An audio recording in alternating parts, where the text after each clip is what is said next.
races in primaries, that it doesn't have to be quicksand. It can be like a slingshot.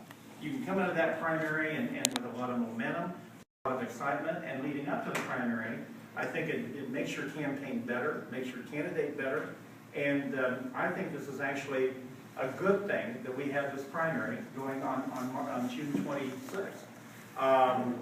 And so for the next several weeks, Wendy will be continuing to travel the state and campaigning for that Republican nomination so she can earn the right to actually run against Kirsten Gillibrand in November. I am grateful as a campaign manager that New York has moved the primary from its traditional September date to June, because you do need time to kind of put things back together.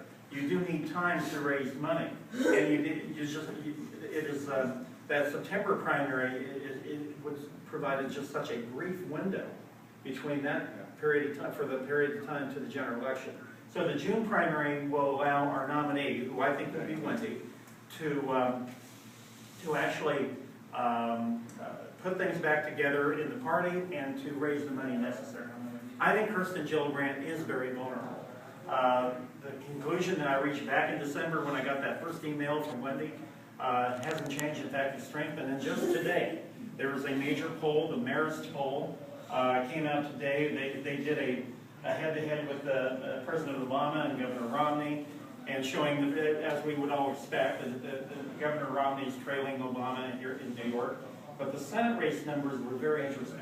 It showed that there was no head-to-head in the Senate race with the Republican candidates. But far more significantly, they asked a question, which is a standard question asked on polling. If the election were held today, would you vote to re-elect Senator Gillibrand? And only 42% of New Yorkers said they definitely would re-elect her. 23% said they would absolutely not vote for her, and 35% actually said they don't know. They're just unsure right now what they would do. So in other words, 58% of New Yorkers said they either would not vote for her or they're unsure. Now, when you compare that to Senator Schumer on the same poll, the numbers he had, he was much stronger, as you can imagine, him being a longer incumbent.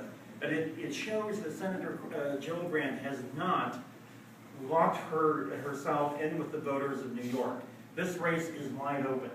And